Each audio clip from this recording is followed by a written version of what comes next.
Hi, on behalf of my co-authors, I, Aparna Moitra, would be presenting our Chi late-breaking work entitled Negotiating Intersectional Non-Normative Queer Identities in India. This work-in-progress study attempts to complicate the notion of queerness in HCI, as academic work dealing with it has been predominantly based in the global north and has often dealt with one identity dimension at a time. In mainstream societies across South Asia, queer individuals are marginalized and often have to face stigma, persecution, threats, and physical and sexual violence. This is further complicated by the individual's queer identity intersecting with their caste, class, ethnicity, and religion. It is necessary to take these identities into context when attempting to understand and design for the lives of LGBTQ individuals in South Asia. For our study, we interviewed 18 LGBTQ activists, lawyers, and allies in Delhi in India to understand the issues faced by queer Indians from minority groups and their use of social media, and discuss how they negotiate their non-normative identities to create safe spaces, gain access to resources, and engage in care work. The argument that we are bringing into HCI scholarship through this paper is geared toward a future endeavor for designing safe space for marginalized groups in the global south, keeping in mind negotiations of power, legitimacy, and resources. In terms of our findings, we found that LGBTQ spaces are often portrayed as being casteless, even though caste remains a major point of contention in India.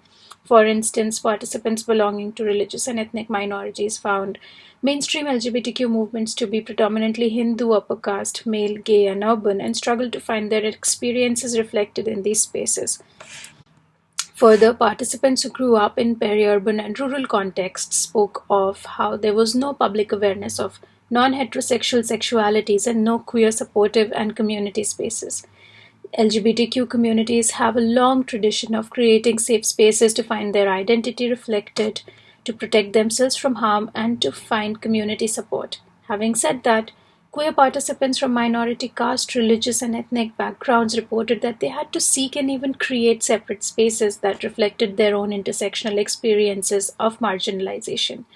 Taking cognizance of this lack, many organizations have now started using the internet and social media to work in these settings. Our preliminary analysis of data showed that the majoritarian identity intersections observed in the Indian society gets replicated within the queer movement as well. However, recently individuals from identity intersections of minority religions, oppressed caste, and sexual orientation are raising important questions and highlighting their issues within the queer spaces.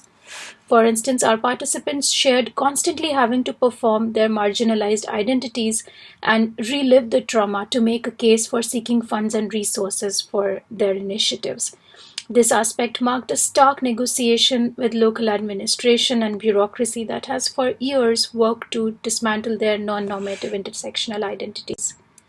Our findings also show how individuals and organizations are using the internet and social media in India in their unique, local, and strategic ways to mobilize communities, to create safe spaces for activism and advocacy, as well as to conduct different kinds of activities that have the potential to sensitize scores of people and push the envelope on changing the narrative around queer lives in India.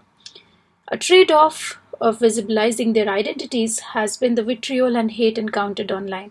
For instance, many casteist and religious and even ethnic slurs and abuses have become normalized to the extent that they are no longer seen as offensive by moderators on social media. Future work involves exploring how technology platforms could create policies to tackle subtle and lesser-known derogatory references.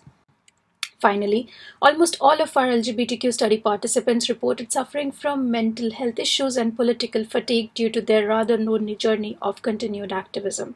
We found this to be a paradox, as while arranging for care work for their communities, they are in need for some care work themselves.